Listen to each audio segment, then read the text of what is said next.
하겠습니다. 누가복음 21장 29절부터 36절입니다. 누가복음 21장 29절부터 36절 한 절 한 절 우리 교독하며 읽도록 하겠습니다. 제가 먼저 읽겠습니다. 이에 비유로 이르시되 무화과 나무와 모든 나무를 보라.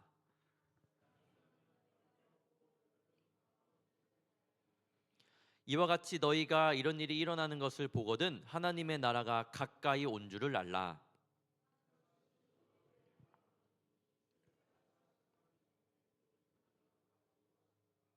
천지는 없어지겠으나 내 말은 없어지지 아니하리라.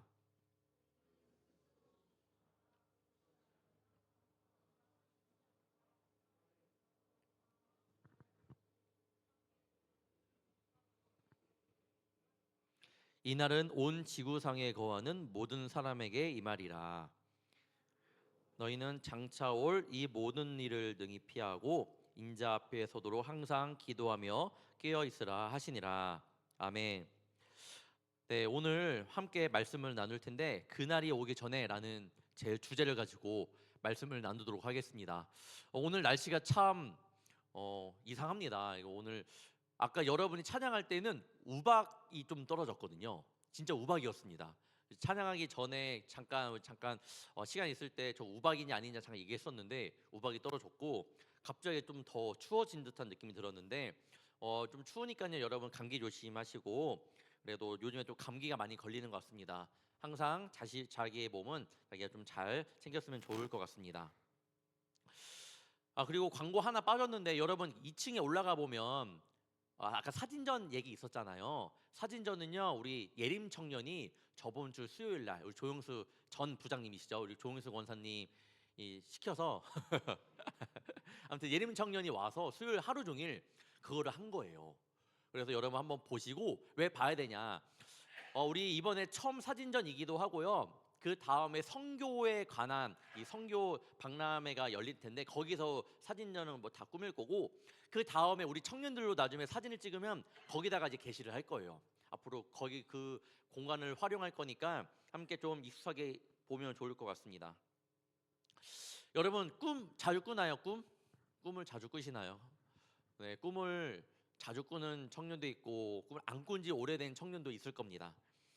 저는요 자주 꾸는 꿈은 아니지만 입대하는 꿈보다 싫은 꿈이 있습니다. 그리고 제가 그 추락하는 꿈을 많이 꿨거든요. 추락하면 뭐 키가 커진다는 있는 말은 다 거짓말인데, 네 저는 아무튼 네 그보다 더 싫은 꿈이 있어요. 뭐냐면 제가 딱 그 시험장에 들어가서 문제를 푸는 딱 그 꿈이에요. 근데 항상 준비가 안 되어 있는 상태에서 제가 시험을 보는데 저는 그 꿈이 제일 싫어요. 제일 싫어요. 정말 어느 정도 싫으냐면 일어나면 아직까지도 그 장기율이 그 잔상이라고 해야 되나요? 그런 생각들이 그런 마음들이 계속 남아 있습니다. 그때 긴장감 있잖아요. 공부 안 했는데 시험 보라고 하는데 그 긴장감, 짜증남 그런 것들이 너무 싫은데 그 꿈을 자주 꾸곤 합니다. 이 말을 왜 하냐? 여러분 오늘 말씀을 준비하면서 언제인지는 모르지만 도둑같이 임할 주님을 생각해 보았습니다.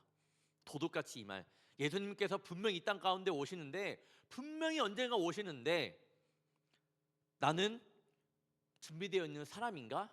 라는 그런 생각을 하게 되었습니다. 꿈에서도 그토록 준비가 안 되어 있으면 시험 보면서 굉장히 화가 나고 답답하고 막 그런 마음이 있었다고 말씀드렸는데 언제 오실지 모르는 주님이 오실 날을 오시긴 오시는데 내가 그날은 준비하고 살아가고 있는지 아니면 준비가 없는 상태에서 살아가고 있는지 한번 생각해보는 그런 한 주였습니다. 여러분 예수님께서 분명히 언젠간 오십니다. 언젠간 분명히 오세요. 우리가 살아 생전에 있을 때도 오실 수도 있고 그 이후에 오실 수도 있지만 언젠가 오신다라는 그런 마음은 우리가 꼭 가져야 된다라는 겁니다. 오늘 본문은요 무화과 나무와 모든 나무를 통하여 그 나무들에서 싹이 나면 사람들이 생각하는 거잖아요. 여름이구나.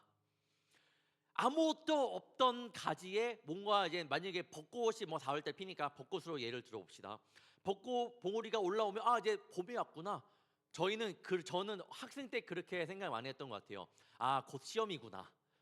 아니면 뭐 그 다음에는 곧 부활절이구나. 이런 생각을 많이 했었는데, 성경에서는 나무에서 싹이 나면 여름이 가까이 왔음을 그냥 자연스럽게 아는 것처럼 예수님이 이 땅 가운데 오신다고 분명히 약속하고 있는데, 그때 그냥 오시지 않고 분명한 징조를 통해 우리에게 알려준다고 이야기를 하고 있습니다.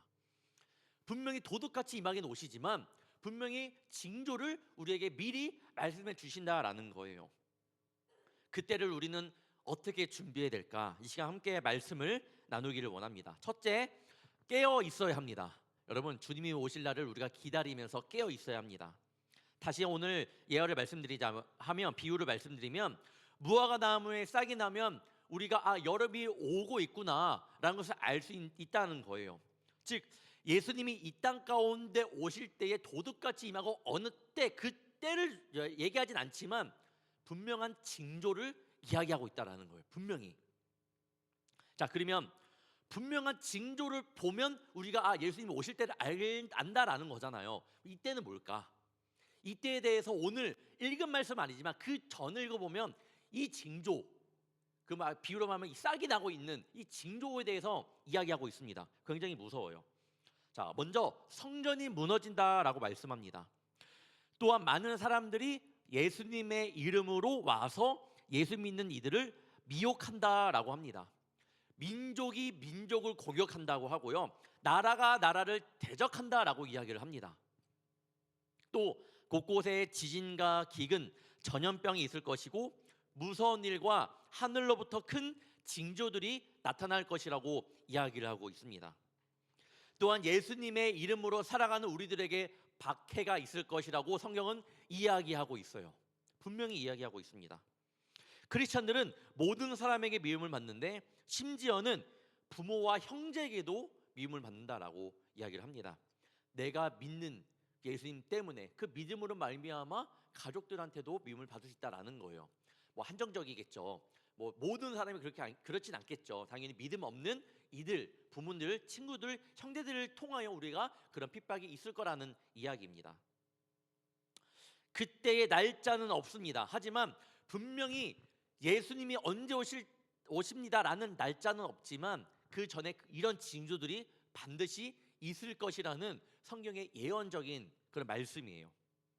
이 사실만으로 우리가 준비되어 있어야 되는 사람이 아닌가 싶습니다. 우리가 깨어 있어야 되지 않을까요? 이 사실만, 이 성경만 보더라도 우리가 깨어 있어야겠구나, 이런 생각이 듭니다. 사실 우리의 사회를 살펴보면 성경의 말씀대로 이미 여러분 교회가 무너지는 곳들이 많습니다. 아직 개신교가 이렇게 서 있는 것을 보면요, 여러분들은 어떤 생각이 들어요? 제가 예전에도 많은 그 사진들을 보여줬는데 유럽이나 영국 같은 경우에도 교회가 많이 무너지고 있습니다. 교회가 바뀌어서 어떻게 되죠? 바뀌어서 술집으로 변하는 것들이 많아요. 팔려 나가는 거예요. 실질적으로 지금 한국교회는 다니는 뭐 술집으로 이렇게 팔리는 곳은 제가 찾아보니까 한 군데 있었던 것 같아요. 근데 꼭 교회가 그렇게 팔리는 게 아니라 이단들에게 지금 팔리고 있는 그런 시점이기도 합니다. 심각해요. 이렇게 서 있는 이유가 뭘까? 그래도 많은 유럽들은 많이 무너져 가고 있는데 우리 한국 교회는 왜 이렇게 그래도 이렇게 살아가고 있을까? 여러분 생각해 보셨나요?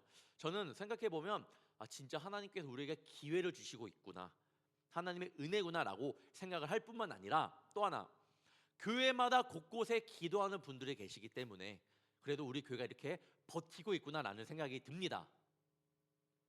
반면에 드는 생각은 그렇지만 교회의 금은 가고 있다라는 거예요. 여러분, 저는 여러분들이 좀 진짜 깊게 느끼길 원합니다. 교회의 금이 가고 있다라는 것을 느껴요. 뭐 눈에 보이진 않지만 마음으로 느끼고 영적으로 느낄 때가 있습니다. 그러면서 늘 제 자신을 돌아봅니다. 어떻게 깨어 있어야 될까? 유튜브에서는 어제 저희 그 성경 공부 2기가 끝났거든요. 그때 어제 그 얘기 잠깐 나눴는데, 유튜브에서는 예수 믿는 이들을 미혹하는 영상들이 많이 대거 올라옵니다. 그 영상만 보면요, 우리들이 분별하지 못하고 여러분들조차도 고개를 끄덕일 거예요. 야, 그렇구나. 저는 이게 참 무서운 게, 여러분 영상들을 보잖아요. 그들이 뭐 예수님을 내가 예수다라고 거짓 증언하는 것도 아니에요. 오직 예수님으로 말미암아 구원을 받는다라고 이야기를 합니다. 예수님의 보혈에 대해 이야기하고 예수님을 믿어야지 구원받는다 이야기해요. 하지만 정말 자세히 살펴보면 그 예수님의 이름을 가지고 자신의 행동을 정당화시켜버리는 모습도 있고요. 하나님의 직접적인 계시를 들었다라고 이야기하면서 예언적인 선포를 이야기하는 것도 많아요. 이 시대에 선지자가 나다라는 그런 모습으로 많은 이들을 미혹하고 있습니다. 생각보다요, 많은 믿음의 성도들이 넘어지고 있습니다. 저도 처음에 그 영상을 보면서 뭘까? 많은 자들이 막 일어나고 귀신자들 막 쫓아나고 보면 다 그런 이야기예요. 기적들만 다 보여집니다. 말씀으로 많은 사람을 이끄는 것이 아니라 많은 기적이 일어나야지만 거기서 뭔가 큰 일어나는 것처럼 보여지게 돼요. 미혹이라는 사전적인 의미가 뭘까요? 무엇에 홀려 정신을 차리지 못함, 정신이 헷갈려 갈팡질팡 헤매의 뜻을 가지고 있습니다. 그러니까 앞으로 우리가 조심해야 되는 이유는요, 여러분, 미혹하는 대상, 우리가 미혹당한다고 하는데 미혹은요, 아니야가 아니에요. 맞는 것 같은데 틀린 게 없잖아. 봐봐 틀린 게 없잖아. 아리송한 거야. 아리송, 헷갈린 거예요. 갈팡질팡한다라는 거라는 거예요. 앞으로는 유혹이 아니라 미혹, 앞으로 미혹의 시대가 옵니다. 여러분 진짜 깨어 있어야 되고, 오히려 그런 것 때문에 우리의 신앙이 무너지고 공동체가 깨지게 되어 있어요. 그러면 이게 미혹이기 때문에 당연히 기도를 해야 되겠죠. 민족이 민족을, 나라가 나라를 대적합니다. 그런 시대가 와 버렸습니다. 점점 심해지고 있고 가까운 이들이 우리 신앙을 대적하고 있습니다. 여러분, 그러면 예수님이 이 땅 가운데 오실 때에 그 모습들을 잠깐 앞에서 말씀드렸잖아요. 그러면 이 징조들을 보고 현 시대를 바라보면 어떤 마음이 드냐면 이렇게 이야기할 수 있어요. 목사님, 예수님이 오시기 전에 이런 징조들이 있다고 했는데 현 시대를 바라보니까 똑같은데 그러면 예수님이 오실 때가 됐나요? 라고 물어볼 수 있잖아요. 저는 이렇게 답변하고 싶습니다.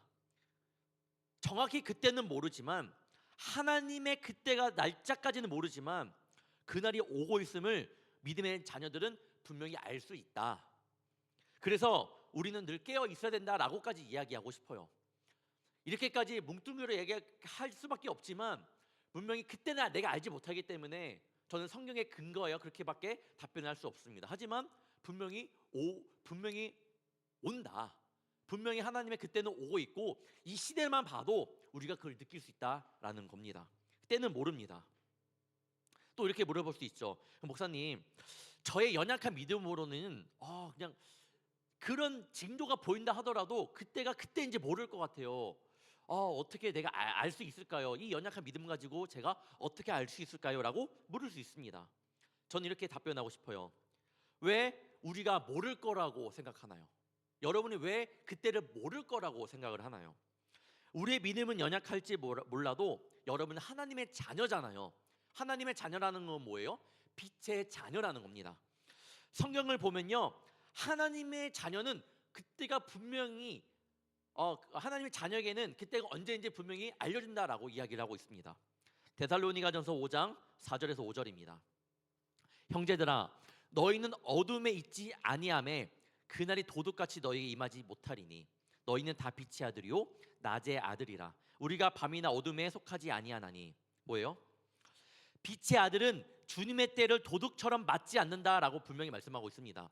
예수님의 때는 그때는 도둑처럼 오지만 예수님의 빛의 아들은요, 그때가 언제인지 그 징조를 통해 보게 된다라는 거예요. 볼 수 있는 능력이 있다라는 거예요. 그때 정확한 날짜는 모르지만 이때가 그때구나, 이제 깨어 있어야겠구나 라는 마음을 주님께서 주신다라는 말씀입니다. 그런 영적인 능력을 우리에게 주신다라는 거예요. 그날이 세상 사람들에게는 심판의 날일 수 있습니다. 심판의 날입니다. 자신의 행동을 엎드려 울며 회개하는 날이기도 할 겁니다. 하지만 빛의 자녀들에게는요, 그때가 옴을 기다렸기 때문에 깨어 있었기 때문에 그때 많은 징조들이 있고 예수님이 올 때는 예수님을 믿는 자녀들은 자신의 믿음을 증거할 수 있는 날이라고 말하고 있어요. 봐봐요. 예수님의 자녀들은 그날에 대해서 준비를 하고 있었기 때문에 때로는 박해가 오고 힘들지만 버티면 인내로 버텼기 때문에 결국에는 그날이 올 때, 예수님이 오시는 그날에는 자신의 믿음을 보여줄 수 있는 증거의 날이라고 말씀하고 있습니다. 예수님께서 이 땅 가운데 오실 때에 분명히 여러 징조들로 인하여 때로는 우리 마음이 두려울 수 있어요. 눈에 보이지 않는 것들이 막 보이잖아요. 지금도 많이 있지만 더 심한 박해가 올 거고, 더 기근과 핍박이 올 거고, 많은 이들이 더욱더 일어나서 거짓 선지자들이 일어나 미혹하는 그때가 올 거 아니에요. 두려울 수 있단 말이에요. 하지만 빛의 자녀인 우리들은 겁낼 필요가 없다라는 거예요. 왜냐하면 누가복음 21장 14절 15절에 이렇게 말씀하고 있습니다. 그러므로 너희는 변명할 것을 미리 궁리하지 않도록 명심하라. 내가 너희의 모든 대적이 능히 대항하거나 변박할 수 없는 구병과 지혜를 너희에게 주리라. 그때 내가 어떻게 말해야 돼? 내가 어떻게 행동해야 돼? 그때마다 하나님께서 나에게 어떻게 말해야 될지 하나님께서 그런 말들을 우리에게 심어주신다라는 거예요. 뿐만 아니라 이렇게 말씀합니다. 18절에 보면 너희 머리털 하나도 상하지 아니하리라. 세상을 볼 때는 두려운 마음 갖고 어떻게 해야 되지? 그리스도인으로 어떻게 살아야 되지라는 마음이 들지 모르겠지만 그렇게 걱정하지 말라는 거예요. 하나님께서 우리 머리털 하나도 상하지 않게 하시겠다라는 성경의 말씀이 있습니다. 여러분, 말씀을 믿고 의지하는 우리 청년들 되기를 바랍니다. 하나님의 그 마음을 느끼시길 바랍니다. 분명히 징조는 있을 거예요. 성경에 말씀한 것처럼 무화과나무 비유 말씀했잖아요. 싹이 나면 여름이 오는 것을 자연스럽게 아는 것처럼 그런 징조가 이제 더 확실해질 때는 우리가 그걸 안다라는 거예요. 진짜 예수님 진짜 오실 때가 됐구나. 여러분, 그렇다 하더라도 여러분 걱정하지 않기를 바랍니다. 그 고난과 역경의 상황 가운데 분명히 우리에게 이길 수 있는 힘을 주실 거고 지혜를 주실 거고 우리가 어떻게 해야 되는지 우리에게 말을 심겨 주실 겁니다. 그 날은요, 여러분의 믿음을 드러낼 수 있는, 증거할 수 있는 귀한 날이 될 거예요. 그럼 우리가 무엇을 해야 되냐? 그때까지 어떻게 해야 되냐? 19절입니다. 너희의 인내로 너희 영혼을 얻으리라. 인내함으로 우리 영혼이 끝까지 넘어지지 않도록 힘써 지키라는 거예요. 우리 믿음을 지키라는 겁니다. 인내함으로. 세상에 어떤 유혹이 오더라도 인내하며 넘어지지 않기를 바랍니다. 지금 여러분 이 예배 시간이 여러분이 믿음을 가지고 인내를 길러내는 그런 시간이에요. 우리가 세상 가운데 넘어지지만 정말 믿음 가운데 생활하다 보면 넘어지지만 그 가운데 여러분 힘이 생깁니다. 인내할 수 있는, 버틸 수 있는 힘이 생긴다라는 거예요. 여러분 언제 주님이 오실지 모르겠지만 우리가 그렇게 살아가야 되지 않겠습니까? 그런 마음으로 어떤 공격이 오더라도 하나님의 자녀로서 인내함을 가지고 살아가는 우리 청년들 되기를 바랍니다. 지금이 우리에게는 훈련의 시간이라는 거예요. 그렇기 때문에 말씀 묵상을 잘해야 되고 말씀 가운데 주님을 찾아야 되고 늘 주님과 동행해야 합니다. 하나님의 말씀은 반드시 이루어져요. 오늘 징조가 있겠다라는 말씀 있잖아요. 반드시 이루어질 거예요. 왜? 그것도 성경에 나와 있기 때문이에요. 누가복음 21장 33절 천지는 없어지겠으나 내 말은 없어지지 아니하리라. 여러분 없어지지 아니할 겁니다. 하나님의 말씀은 분명히 이 땅 가운데 있을 거 임할 거예요. 하지만 그때가 언제인지 모르겠지만 우리가 기도함으로 깨어 있으므로 그날을 준비하는 우리 청년들 되기를 바랍니다. 두 번째, 스스로 조심해야 합니다. 자, 하나님께서 구약의 여러 선지자들을 통해 이스라엘의 멸망을 선포하게 하셨습니다. 성경을 보면요, 많은 선지자들을 보내시는 거예요. 그러면서 이 나라가 멸망할 것이다, 깨어라, 정신 차려야 된다, 말씀으로 돌아야 된다 계속 이야기를 합니다. 그러다가 북이스라엘이 멸망하고 그 다음에 남유다가 남았습니다. 단일 왕국 시대가 온 거죠. 자, 남유다만 망했어요. 남유다가 그럼 정신을 차려야 된단 말이에요. 이스라엘이 북이스라엘과 남유다로 나뉘었는데 북이스라엘은 정신을 끝까지 못 차리고 멸망하게 되었습니다. 그러면 남유다 백성들이 볼 때 어떻게 봐야 돼요? 하나님의 말씀에 순종하지 못해서 저렇게 됐구나. 우리 정신 똑바로 차려야 된다라고 생각을 해야 되는데 아직까지도 남유다 백성들은 정신을 차리지 못합니다. 계속해서 죄를 짓는 거예요. 다행히 그 가운데 선한 왕이 있습니다. 그때는 하나님을 잘 섬기는 자녀들도 있었지만 보통 전체를 보면 죄 가운데 거했던 사람이었단 말입니다. 그때에 이스라엘 그 남유다 백성들이 진짜 멸망하려고 막 그럴 때가 있었어요. 진짜 보이는 거예요. 이제 안 되는 거예요. 예레미야 그때 선지자가 나타납니다. 막 외치죠. 하나님의 백성을 위해 선포를 합니다.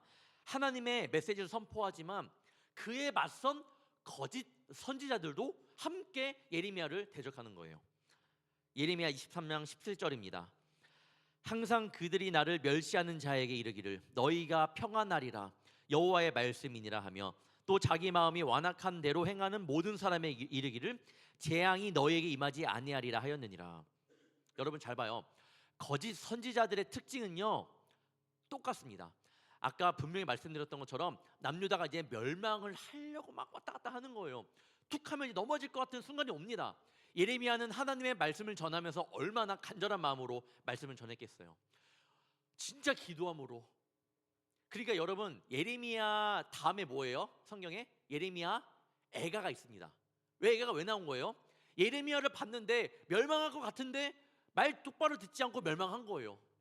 그 포로를 끌려가는 모습을 본 거예요. 예레미야가 울면서 쓴 게 예레미야 애가예요.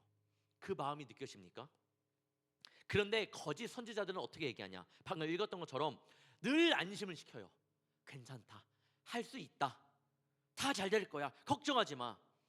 사랑하는 청년 여러분, 때로는요 여러분 마음 가운데 위로가 되는 말씀도 좋지만요 어떤 때는 내 마음을 믿음의 연약함을 일깨워주고 붙잡아주는 말씀도 필요하다라는 거예요. 반드시 기억하길 바래요. 말씀을 통해 위로만 받으려고 하지 말고 때로는 말씀의 찔림을 통해 여러분의 상처가 찔리고 오히려 거기서 그 상처를 후벼 파서 거기가 싹 메어져야 됩니다. 그런 굳건한 말씀의 자녀로 서야 돼요. 제가 근래에 아들한테 막 크게 소리를 낸 적이 있어요. 언제였냐면 예를 내가 큰 소리를 내면 아들이 놀라서 웁니다. 야 하면 놀라서 울어요.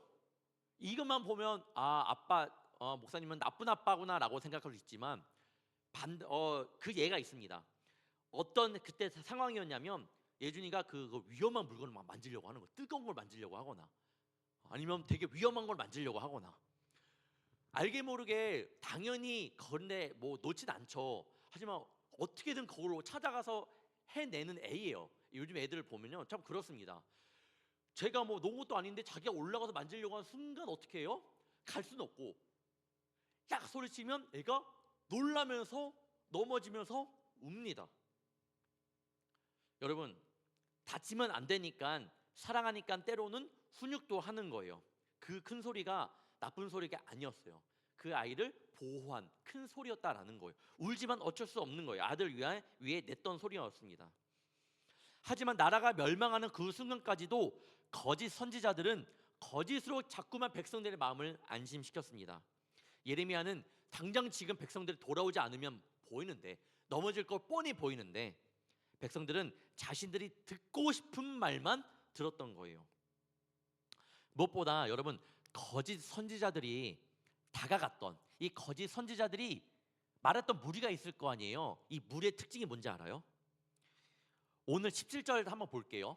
이 말씀은요 예수님이 하신 말, 우리 하나님께서 하신 말씀이에요. 항상 그들이 나를 멸시하는 자에게 이르기를. 항상 그들이 나를 멸시하는 자에게 이르기를. 뭐예요? 거짓 선지자들이 먼저 다가갔던 이들의 특징은 하나님을 멸시하고 부정했던 이들에게 이야기를 하고 있는 거예요. 나를 멸시하는 자에게 이르기를. 그들이 누구예요? 그들 거짓 선지자들이 항상 하나님을 멸시하는 자에게 이르기를 안심하라 안심하라고 한 거예요. 이해됐죠? 다시 한번 말씀드릴게요. 지금 그들이 나를 멸시하는 자에게 이르기를 이 뜻은 다시 한번 보여주시겠습니까? 그들이 나를 멸시하는 자에게. 네, 그들은 거짓 선지자들. 하나님께서 말씀하시는 거예요. 거짓 선지자들이 하나님을 멸시하는 자에게 이르기를.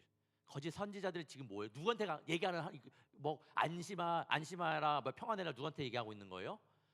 하나님을 멸시하는 자들에게 이야기를 하고 있는 거예요. 뭘 말하고 싶냐? 여러분, 교회를 무너뜨리는 행동들 중에 가장 큰 모습은요, 교회와 목회자를 향한 불만, 불편입니다. 어느 교회에서든 많이 들려요. 많이 들려요. 모든 교회에서 들립니다. 제가 갔던 교회에서는 다 들렸습니다. 큰 교회든 작은 교회든, 특히 개척교회에서 제가 섬겼던 적이 있는데 거기서도 들립니다. 듣고 싶지 않아요. 들립니다. 근데 사탄마귀는요, 이런 사람들을 이용하여 교회를 공격하는 거예요. 불평 있는 사람들을. 왜요? 교회에 들어와야 되는 건데, 교회에 들어와야 되는 건데 빨리 침투하기 위해서는요, 그 사람들을 이용하는 거예요. 불평, 불만을 가진 사람들을 공격해 보면, 야, 그 순식간이에요. 그냥 순식간에 교회로 들어옵니다. 목사님, 나는 교회를 사랑하고 목회자를 향한 마음도 좋고 살아가면서 하나님을 향한 부정인 마음도 없으니까 괜찮지 않을까요? 라고 생각할 수 있을 수 있겠죠. 그래도 조심해야 됩니다. 오늘 34절 말씀입니다. 너희는 스스로 조심하라. 그렇지 않으면 방탕함과 술 취함과 생활의 염려로 마음이 둔하여지고 뜻밖의 그날이 덕과 같이 너희에게 임하리라. 사탄 마귀들이 교회에 대한 불평, 불만이 없는 이들을 그렇다고 가만히 둘까요? 그 사람들을 어떻게 공격하냐? 목사님, 저는 교회가 너무 좋아요. 행복해요. 그 사람들을 어떻게 공격하는지 알아요? 그들의 삶을 무너뜨립니다. 삶을 무너뜨려요. 세상의 죄를 따라가게 만들고, 무엇보다 저는 이 말씀이 마음이 아팠습니다. 마음이 둔하여지고 뜻밖의 그날이 덫과 같이 너에게 임하리라. 여러분, 다시 한번 봐봐요. 마음이 둔하여지고 뜻밖의 그날이 덫과 같이 너에게 임하리라. 아까 전에 그 말씀과 잘 보길 원해요. 아까 어떤 말씀이었냐면, 분명히 빛의 아들에게는, 하나님의 자녀 빛의 아들에게는 그날이 도둑같이 임하지 않는다라고 이야기를 했잖아요. 하나님의 그날이 도둑같이 너에게 임하지 않는다라고 이야기를 했어요. 하나님의 자녀는 그런 걸, 하나님의 징조를 알 수 있는 능력이 있습니다. 아, 그때구나, 내가 조심해야 되겠구나, 그때는 아는데, 여러분, 세상의 죄는요 어떻게 만들어져요? 마음을 둔하게 만들어요. 여러분의 그 마음을 둔하게 만들고 뜻밖의 그날이 덕과 같이, 뭐예요? 예수님의 자녀들에게는 그것이 언제인지 알게끔 하는 능력을 주시는데, 세상의 죄 때문에 넘어진 사람들에게는 그날이 덫처럼, 덫은 뭐예요? 갑자기 가다가 확 잡아가는 거잖아요. 여러분, 덫과 같이 임한다라고 이야기를 하고 있습니다. 내가 지금 이 세상이 영적으로 어느 시대가 모른다. 교회가 무너져가고 있다라는 거, 금이 가고 있다는 것은 안 보인다. 나 신앙생활 잘하고 있는데, 여러분 조심하길 바래요. 이거는 언제 여러분이 덕과 같이 이렇게 잡혀갈지 모르는 거예요. 하나님은요, 그때가 우리가 이 세상 가운데 무너지고 있고 교회의 상황들, 이때가 하나님께서 하나님의 자녀들에게는 하나씩 보여주고 있다라는 거예요. 아, 깨어 있어야 되겠구나. 아, 기도해야 되겠구나. 이런 보여주고 계시는데, 그걸 모른다라는 것은요, 우리는 지금 죄 가운데 빠져 있는 거고 마음이 둔하여진 상태라는 거예요. 내 마음을 점검해 보길 원해요. 아, 그냥 교회 그래, 좀 어렵네. 지금 뭐 차세대 아이들이 많이 줄어든다고 하고 있잖아요. 근데 우리 교회 보면 그렇지 않아요. 유아부, 유치부 더 늘어납니다. 그것만 보면 교회 괜찮네. 청소년부 아이들 많이 올라와서 괜찮네.